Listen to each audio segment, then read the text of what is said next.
2022년 3월 11일 큐티 말씀입니다. 창세기 23장 1절로 20절입니다. 사라가 127세를 살았으니 이것이 곧 사라가 누린 햇수라. 사라가 가나안 땅 헤브론 곧 기럇 아르바에서 죽음에 아브라함이 들어가서 사라를 위하여 슬퍼하며 애통하다가 그 시신 앞에서 일어나 나가서 헷 족속에게 말하여 이르되 나는 당신들 중에 나그네요 거류하는 자이니 당신들 중에서 내게 매장할 소유지를 주어 내가 나의 죽은 자를 내 앞에서 내어다가 장사하게 하시오. 헷 족속이 아브라함에게 대답하여 이르되 내 주여 들으소서. 당신은 우리 가운데 있는 하나님이 세우신 지도자이시니 우리 묘실 중에서 좋은 것을 택하여 당신의 죽은 자를 장사하소서. 우리 중에서 자기 묘실에 당신의 죽은 자 장사함을 금할 자가 없으리이다. 아브라함이 일어나 그 땅 주민 헷 족속을 향하여 몸을 굽히고 그들에게 말하여 이르되 나로 나의 죽은 자를 내 앞에서 내어다가 장사하게 하는 일이 당신들의 뜻일진데 내 말을 듣고 나를 위하여 소알의 아들 에브론에게 구하여 그가 그의 반머리에 있는 그의 막벨라 굴을 내게 주도록 하되 충분한 대가를 받고 그 굴을 내게 주어 당신들 중에서 매장할 소유지가 되게 하기를 원하노라 하매 에브론이 헷 족속 중에 앉아 있더니 그가 헷 족속 곧 성문에 들어온 모든 자가 듣는 데서 아브라함에게 대답하여 이르되 내 주여 그리 마시고 내 말을 들으소서. 내가 그 밭을 당신에게 드리고 그 속의 굴도 내가 당신에게 드리되 내가 내 동족 앞에서 당신에게 드리오니 당신의 죽은 자를 장사하소서. 아브라함이 이에 그 땅의 백성 앞에서 몸을 굽히고 그 땅의 백성이 듣는 데서 에브론에게 말하여 이르되 당신이 합당히 여기면 청하건대 내 말을 들으시오. 내가 그 밭값을 당신에게 주리니 당신은 내게서 받으시오. 내가 나의 죽은 자를 거기 장사하겠노라. 에브론이 아브라함에게 대답하여 이르되 내 주여 내 말을 들으소서. 땅값은 은 400세겔이나 그것이 나와 당신 사이에 무슨 문제가 되리이까. 당신의 죽은 자를 장사하소서. 아브라함이 에브론의 말을 따라 에브론이 헷 족속이 듣는 데서 말한 대로 상인이 통용하는 은 400세겔을 달아 에브론에게 주었더니 마므레 앞 막벨라에 있는 에브론의 밭 곧 그 밭과 거기에 속한 굴과 그 밭과 그 주위에 둘린 모든 나무가 성문에 들어온 모든 헷 족속이 보는 데서 아브라함의 소유로 확정된지라. 그 후에 아브라함이 그 아내 사라를 가나안 땅 마므레 앞 막벨라 밭굴에 장사하였더라. 마므레는 곧 헤브론이라. 이와 같이 그 밭과 거기에 속한 굴이 헷 족속으로부터 아브라함이 매장할 소유지로 확정되었더라. 아멘.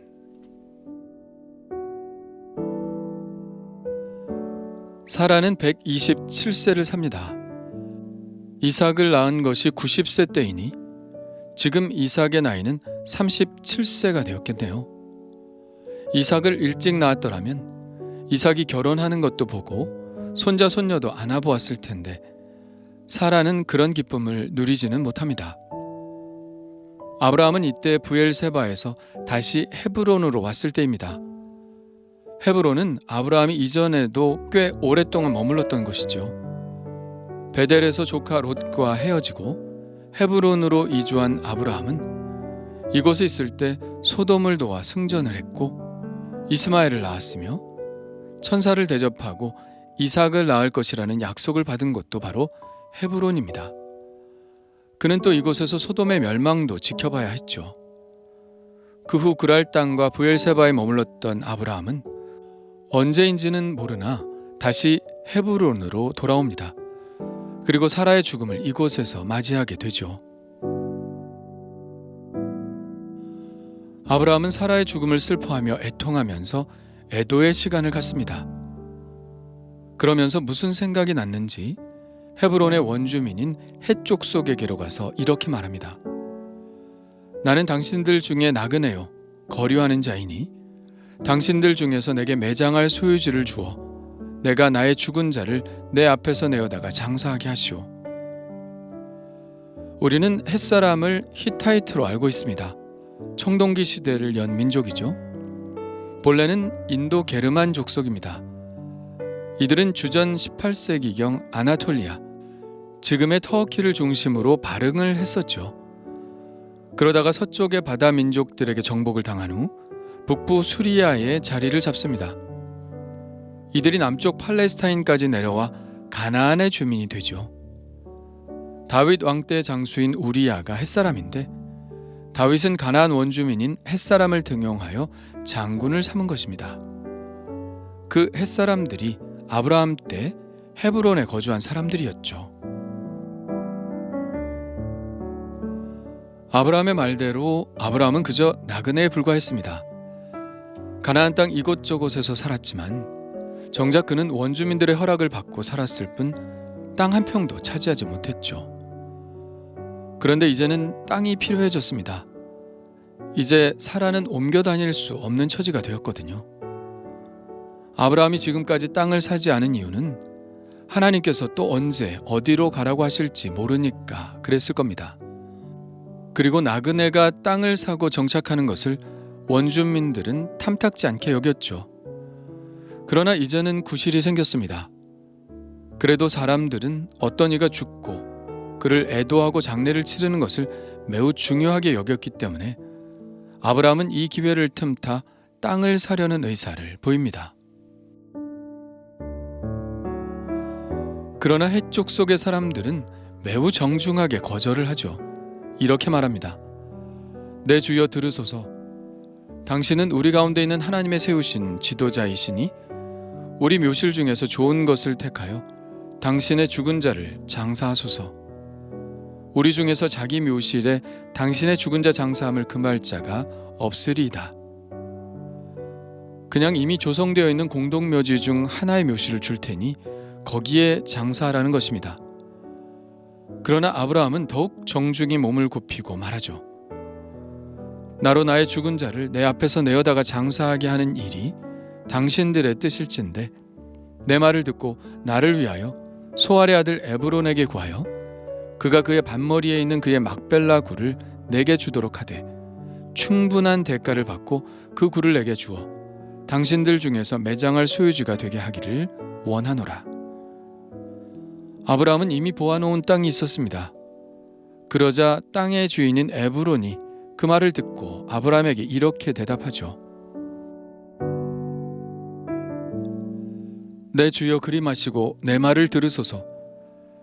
내가 그 밭을 당신에게 드리고 그 속의 굴도 내가 당신에게 드리되 내가 내 동족 앞에서 당신에게 드리오니 당신의 죽은 자를 장사하소서. 에브론은 선심을 쓰듯 밭도 주고 그 밭에 있는 굴도 줄 테니 부담 갖지 말고 사라를 장사하라고 말합니다. 이 정도로 나온다면 덥석 받을 만도 한데 아브라함은 이것도 정중한 거절로 보았습니다. 본래 말로 하는 계약은 언제라도 파기할 수 있었죠. 지금이야 아내를 잃은 아브라함이 측은하기도 하고 나그네를 잘 대접하는 것이 복을 받는 일이니 그냥 장사하라고 말하겠지만 나중에 또 어떻게 변할지 모르는 일이라고 아브라함은 생각했을 것입니다. 그는 보다 확실한 계약 관계를 원했죠. 그래서 두 번의 거절에 이제는 더 겸손하게 햇사람들 앞에 몸을 굽히고 말합니다. 당신이 합당히 여기면 청하건대 내 말을 들으시오. 내가 그 밭값을 당신에게 주리니 당신은 내게서 받으시오. 내가 나의 죽은 자를 거기 장사하겠노라. 아브라함이 매우 확고한 의지를 보이자 에브론은 허락합니다. 내 주여 내 말을 들으소서. 땅값은 은 400세겔이나 그것이 나와 당신 사이에 무슨 문제가 되리이까. 당신의 죽은 자를 장사하소서.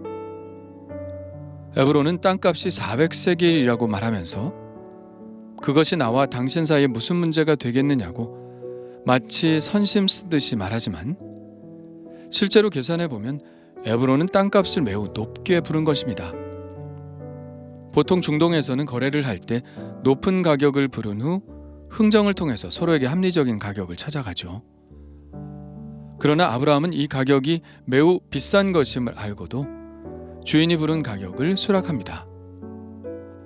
이것이 매우 비싸다는 것은 다른 성경에서의 밭의 가격을 비교해 보면 아는데, 예레미야 23장에서 예레미야가 아나돗에서 구입한 땅 가격이 17세겔에 불과했고, 다윗이 아라우나의 타작마당을 성전 터로 구입할 때 가격도 50세겔에 불과했죠.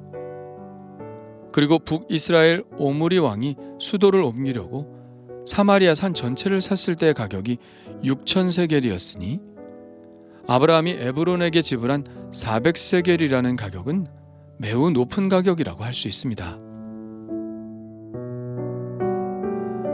그렇다면 아브라함은 왜 이 땅을 구입하려고 했을까요? 땅을 사지 않아도 사라를 장사 지낼 곳은 있는데 말이죠. 이것은 하나님께서 이 가나안 땅을 약속의 땅으로 주셨다는 확신 때문입니다. 물론 하나님의 약속에 따라 그의 후손들이 이 땅을 차지할 것이지만 아브라함은 그의 후손들에게 그 약속이 물증으로 남기를 원했습니다. 이것은 아브라함이 지금까지 살아왔던 방식이죠. 아비멜렉에게서 다시 우물을 찾아올 때도 그는 암양 새끼 7으로 그 물증을 삼았습니다. 아브라함은 후손들에게 이 말을 하고 싶었을 것입니다.